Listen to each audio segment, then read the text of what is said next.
Chapter 6 Mr. Toad. It was a bright morning in the earlier part of summer. The river had resumed its wonted banks and its accustomed pace, and a hot sun seemed to be pulling everything green and bushy and spiky up out of the earth towards him, as if by strings.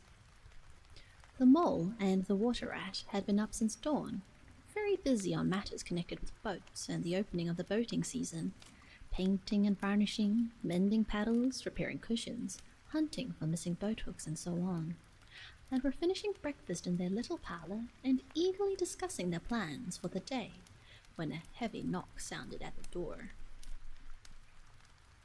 "Bother," said the rat all over egg. "See who it is, Mole, like a good chap, since you've finished."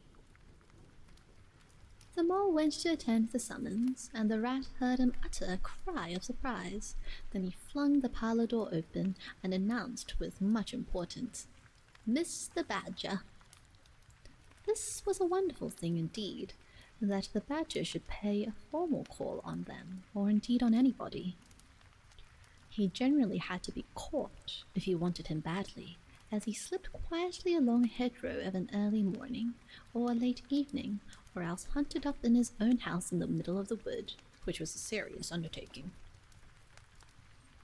The badger strode heavily into the room and stood looking at the two animals with an expression full of seriousness.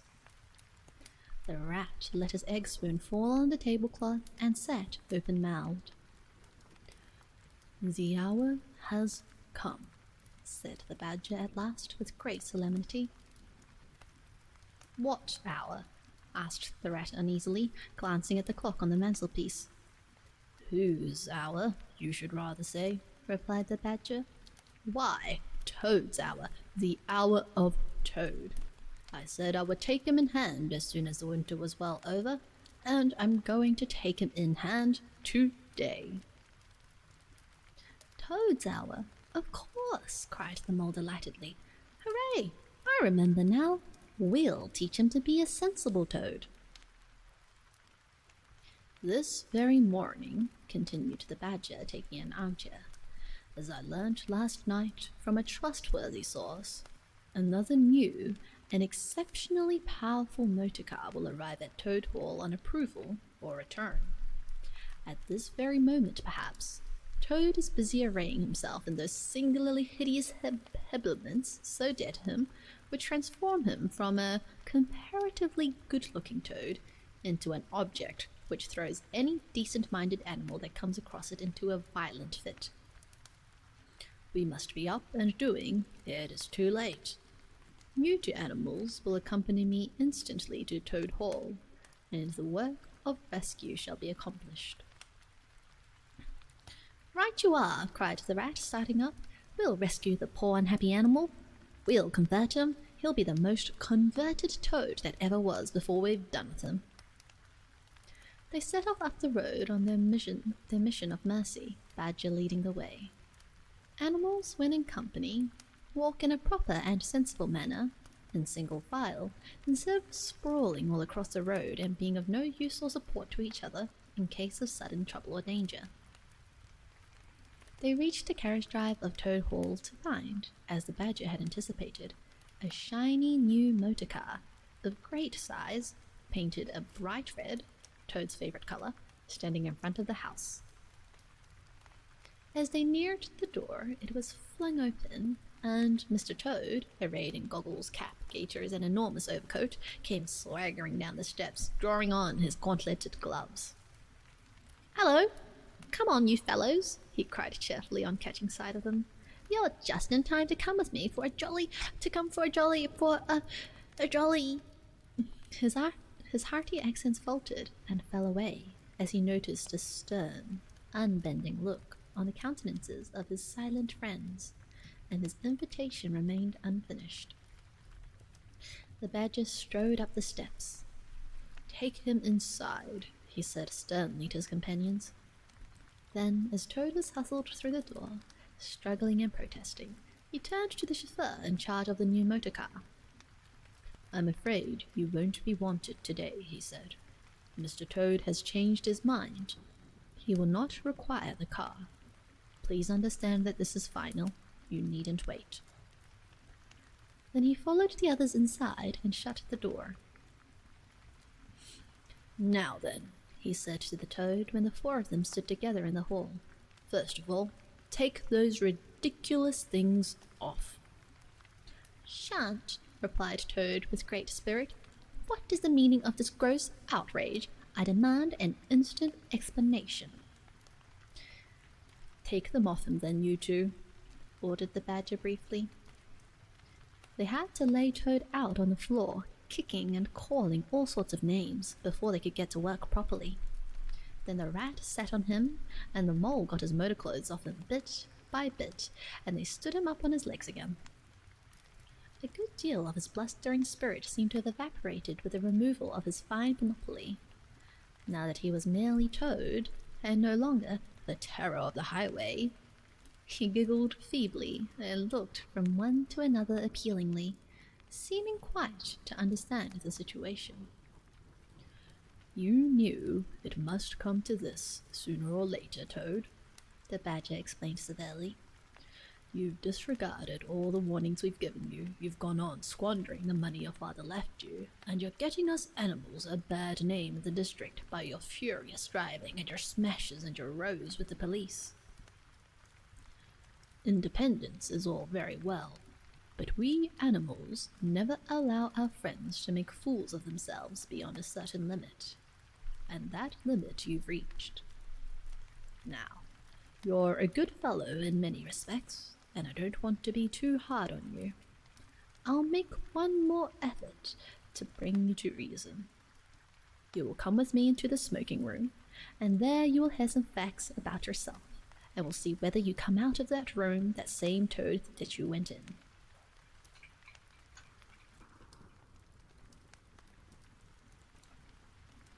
He took Toad firmly by the arm, led him into the smoking room, and closed the door behind him.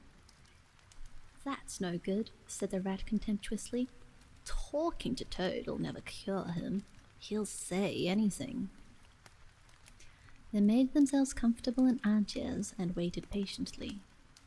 Through the closed door they could just hear the long continuous drone of the badger's voice, rising and falling in waves of oratory, and presently they noticed that the sermon began to be punctuated at intervals by long drawn sobs, evidently proceeding from the bosom of Toad, who was a soft-hearted and affectionate fellow, very easily converted, for the time being, to any point of view. After some 3/4 of an hour, the door opened and the badger reappeared, solemnly leading by the paw a very limp and dejected Toad. His skin hung baggily about him, his legs wobbled, and his cheeks were furrowed by the tears so plentifully called forth by the badger's moving discourse. "Sit down there, Toad," said the badger kindly, pointing to a chair. "My friends," he went on, "I am pleased to inform you that Toad has at last seen the error of his ways. He is truly sorry for his misguided conduct in the past, and he has undertaken to give up motor cars entirely and forever. I have his solemn promise to that effect." "That is very good news," said the mole gravely. "Very good news indeed," observed the rat dubiously.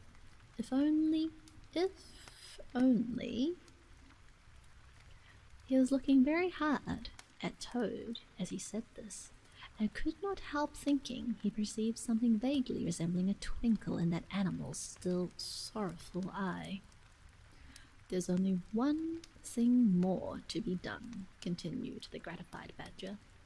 "Toad, I want you solemnly to repeat, before your friends here, what you fully admitted to me in the smoking room just now. First, you are sorry for what you've done, and you see the folly of it all." There was a long, long pause. Toad looked desperately this way and that, while all the other animals waited in grave silence. At last he spoke. "No," he said, a little suddenly, but stoutly. I'm not sorry, and it wasn't folly at all. It was simply glorious." "What?" cried the badger, greatly scandalized. "You backsliding animal! Didn't you tell me just now? In there?" "Oh, yes, in there," said Toad impatiently. "I'd have said anything in there. You're so eloquent, dear badger, and so moving, and so convincing, and put all your points so frightfully well.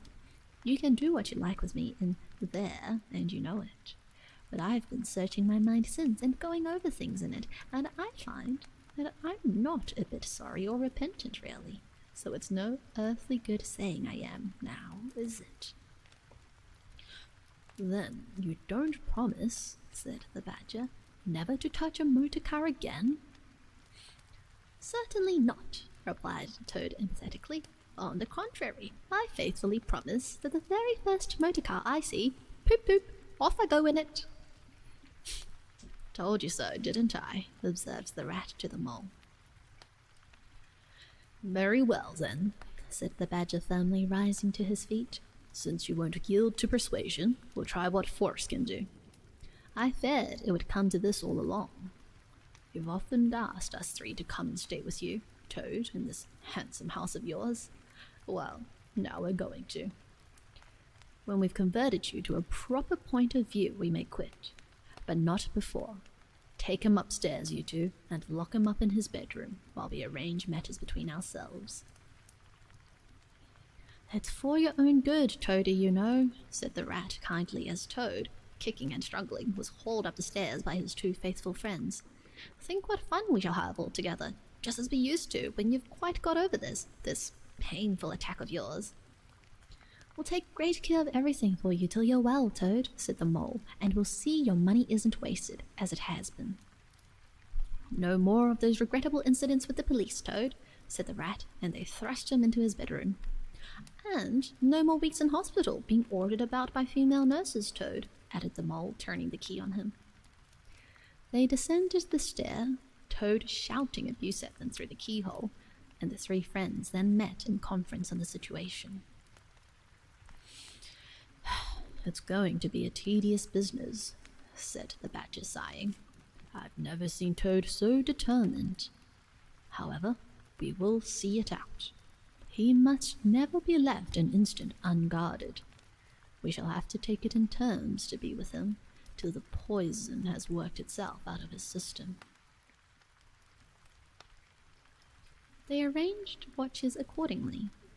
Each animal took it in turns to sleep in Toad's room at night, and they divided the day up between them. At first, Toad was undoubtedly very trying to his careful guardians.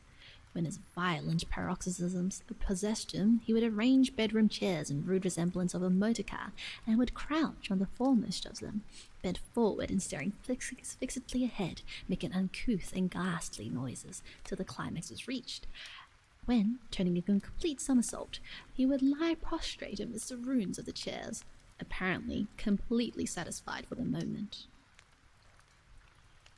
As time passed, these painful seizures grew gradually less frequent, and his friends strove to divert his mind into fresh channels. But his interest in other matters did not seem to revive, and he grew apparently languid and oppressed. One fine morning, the rat, whose turn it was to go on duty, went upstairs to relieve Badger, whom he found fidgeting to be off, and stretch his legs in a long ramble round his wood and down his earths and burrows. "Toad's still in bed," he told the rat outside the door. "Can't get much out of him except, 'Oh, leave him alone, he wants nothing, perhaps he'll be better presently, it may pass off in time, don't be unduly anxious,' and so on. Now, you look out, rat. When Toad's quiet and submissive and playing at being the hero of a Sunday school prize, then he's at his artfulest. There's sure to be something up. I know him. Well, now I must be off." "How are you today, old chap?" inquired the rat cheerfully as he approached Toad's bedside. He had to wait some minutes for an answer. At last, a feeble voice replied, "Thank you so much, dear Ratty. so good of you to inquire. But first, tell me how you are yourself and the excellent mole. Oh, we're all right, replied the rat. Mole, he added incautiously, is going out for a run round with Badger. They'll be out till luncheon time, so you and I will spend a pleasant morning together, and I'll do my best to amuse you.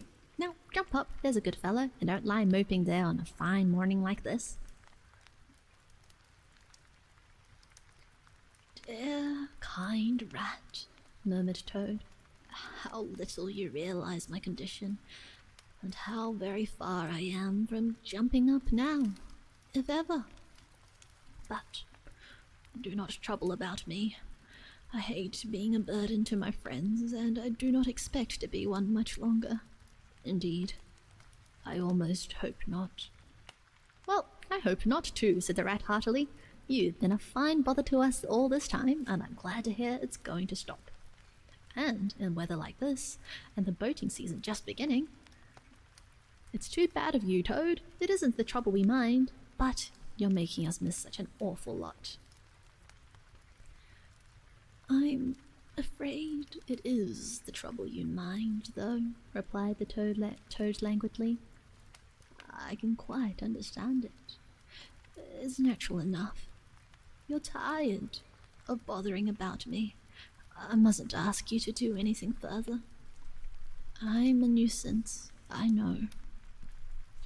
You are indeed, said the rat, but I tell you, I'd take any trouble on earth for you, if only you'd be a sensible animal. If I thought that, Ratty, murmured Toad more feebly than ever, then I would beg you, for the last time probably, to step round to the village as quickly as possible, even now it may be too late, and fetch the doctor. But don't you bother, it's only a trouble, and perhaps we may as well let things take their course. Why, what do you want a doctor for? Inquired the rat, coming closer and examining him. He certainly lay very still and flat, and his voice was weaker and his manner much changed. Surely you have noticed of late, murmured Toad, but no. Why should you? Noticing things is only a trouble. Tomorrow, indeed, you may be saying to yourself, oh, if only I had noticed sooner. If only I had done something. But no, it's a trouble. Never mind. Forget that I asked. Look here, old man, said the rat, beginning to get rather alarmed. Of course I'll fetch a doctor to you if you really think you want him. But you can hardly be bad enough for that yet. Let's talk about something else.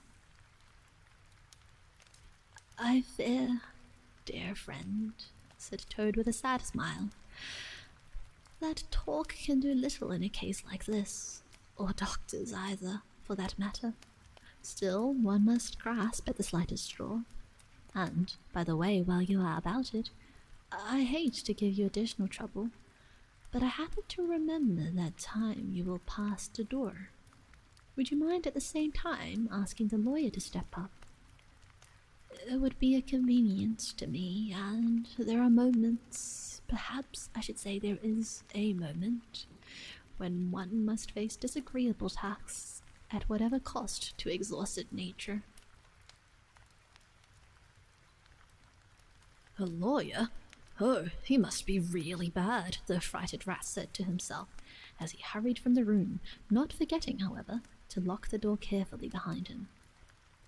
Outside, he stopped to consider. The other two were far away, and he had no one to consult. It's best to be on the safe side.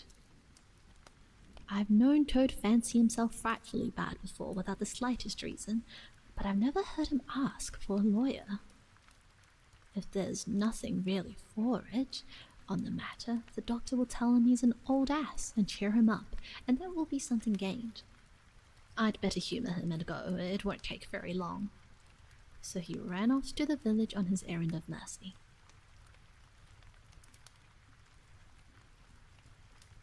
The toad, who had hopped lightly out of bed as soon as he heard the key turned in the lock, watched him eagerly from the window till he disappeared down the carriage drive. Then, laughing heartily, he dressed as quickly as possible in the smartest suit he could lay hands on at the moment, filled his pockets with cash, which he took from a small drawer in the dressing table, and next, knotting the sheets from his bed together and tying one end of the improvised rope around the central mullion of the handsome Tudor window, which formed such a feature of his bedroom, he scrambled out, slid lightly to the ground, and, taking the opposite direction to the rat, marched off light-heartedly, whistling a merry tune. It was a gloomy luncheon for Rat when the badger and the mole at length returned, and he had to face them at table with his pitiful and unconvincing story. The badger's caustic, not to say brutal remarks, may be imagined and therefore passed over. But it was painful to the rat that even the mole, though he took his friend's side as far as possible, could not help saying, "You've been a bit of a duffer this time, Ratty. Toad, too, of all animals." "He did it awfully well," said the crestfallen rat. "He did you awfully well," rejoined the badger hotly. "However, talking won't mend matters. He's got clear away for the time, that's certain, and the worst of it is, he'll be so conceited with what he'll think is his cleverness that he may commit any folly. One comfort is, we're free now, and needn't waste any more of our precious time doing sentry go. But we'd better continue to sleep at Toad Hall for a while longer. Toad may be brought back at any moment, on a stretcher, or between two policemen." So spoke the badger, not knowing what the future held in store, or how much water, and of how turbid a character was to run under bridges before Toad should sit at ease again in his ancestral hall. Meanwhile, Toad, gay and irresponsible, was walking briskly along the high road some miles from home.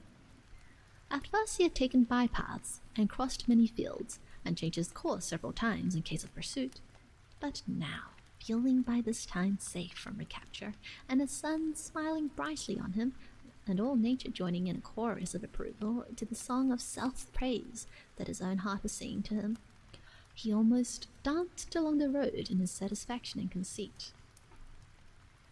"Smart piece of work, that," he remarked to himself, chuckling. "Brain against brute force, and brain came out on the top, as it's bound to do. Poor old Ratty. My, won't he catch it when the badger gets back? A worthy fellow, Ratty, with many good qualities, but very little intelligence and absolutely no education. I must take him in hand some day and see if I can make something of him." Filled full of conceited thoughts such as these, he strode along, his head in the air, till he reached a little town where the sign of the Red Lion, swinging across the road halfway down the main street, reminded him that he had not breakfasted that day, and that he was exceedingly hungry after his long walk. He marched into the inn, ordered the best luncheon that could be provided at so short a notice, and sat down to eat it in the coffee-room. He was about halfway through his meal when an only too familiar sound approaching down the street made him start and fall, a trembling all over. The boop-boop drew nearer and nearer. The car could be heard to turn into the inn-yard and come to a stop, and Toad had to hold on to the leg of the table to conceal his overmastering emotion. Presently, the party entered the coffee-room, hungry, talkative and gay, voluble in the experiences of the morning and the merits of the chariot that had brought them along so well. Toad listened eagerly, all ears for a time. At last he could stand it no longer.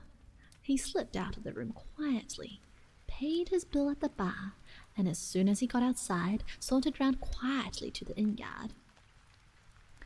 "There cannot be any harm," he said to himself, "in my only just looking at it." The car stood in the middle of the yard, quite unattended, the stable helps and other hangers-ons being all at their dinner. Toad walked slowly round it, inspecting, criticizing, musing deeply. "I wonder," he said to himself presently, "I wonder if this sort of car starts easily." Next moment, hardly knowing how it came about, he found he had hold of the handle and was turning it, and the familiar sound broke forth. The old passion seized on Toad and completely mastered him, body and soul. As if in a dream, he found himself, somehow, seated in the driver's seat. As if in a dream, he pulled the lever and swung the car around the yard and out through the archway. And, as if in a dream, all sense of right and wrong, all fear of obvious consequences, seemed temporarily suspended. He increased his pace, and as the car devoured the street and leapt forth on the high road through the open country, he was only conscious that he was Toad once more. Toad at his best and highest. Toad, the terror, the traffic queller, the lord of the lone trail, before whom all must give way or be smitten into nothingness and everlasting night. He chanted as he flew, and the car responded with sonorous drone. The miles were eaten up under him as he sped, he knew not whither, fulfilling his instincts, living his hour, reckless of what might come to him.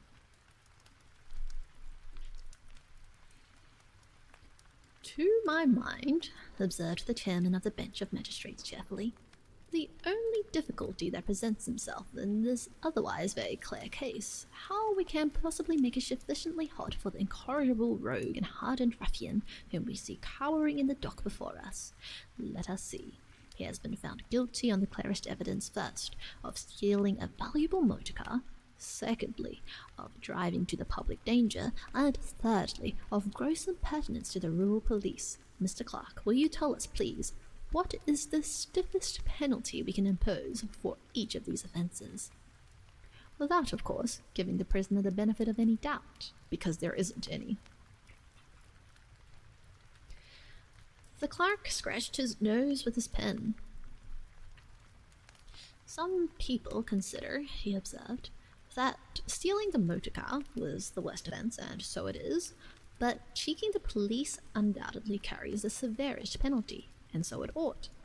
Supposing you were to say 12 months for the theft, which is mild, and 3 years for the furious driving, which is lenient, and 15 years for the cheek, which was pretty bad sort of cheek, judging by what we've heard from the witness box, even if you only believe 1/10 part of what you heard, and I never believed more myself. Those figures, if added together correctly, tot up to 19 years. First rate, said the chairman, so you had better make it around 20 years and be on the safe side, concluded the clerk. An excellent suggestion, said the chairman approvingly. Prisoner, pull yourself together and try and stand up straight. It's going to be 20 years for you this time, and mind, if you appear before us again upon any charge whatever, we shall have to deal with you very serious. Then the brutal minions of the law fell upon the hapless Toad, loaded him with chains, and dragged him from the courthouse, shrieking, praying, protesting, across the marketplace, where the playful populace, always as severe of undetected crime as they are sympathetic and helpful when one is merely wanted, assailed him with jeers, carrots, and popular catchwords, past hooting school children, their innocent faces lit up with the pleasure they ever derive from the sight of a gentleman in difficulties. Across the hollow-sounding drawbridge, below the spiky portcullis, under the frowning archway of the grim old castle, whose ancient towers soared high overhead, past guard-rooms full of grinning soldiery off duty, past sentries who coughed in a horrid, sarcastic way, because that is as much as a sentry on his post to dare to show his contempt and abhorrence of crime. Up time-worn winding stairs, past men-at-arms in casquette and corselet of steel, darting threatening looks through their visors, across the courtyard where massive trains strained at the leash and pawed the air to get at him, past ancient warders, their halberds leant against the wall, dozing over a pasty and a flagon of brown ale, and on, past the rack chamber and the thumbscrew room, past the turning that led to the private scaffold, till they reached the door of the grimmest dungeon that lay in the heart of the innermost keep. There, at last, they paused, where an ancient girl sat fingering a bunch of mighty keys. "Odds bodikins," said the sergeant of police, taking off his helmet and wiping his forehead. "Rouse thee, old loon, and take over from us this vile toad, a criminal of deepest guilt and matchless artfulness and resource. Watch and ward him with all thy skill, and mark thee well, greybeard. Should aught untoward befall, thy old head shall answer for his, and a murrain on both of them." The gaoler nodded grimly, laying his withered hand on the shoulder of the miserable toad. The rusty key creaked in the lock, the great door clanged behind them, and Toad was a helpless prisoner in the remotest dungeon of the best guarded keep, as the stoutest castle in all the length and breadth of merry England.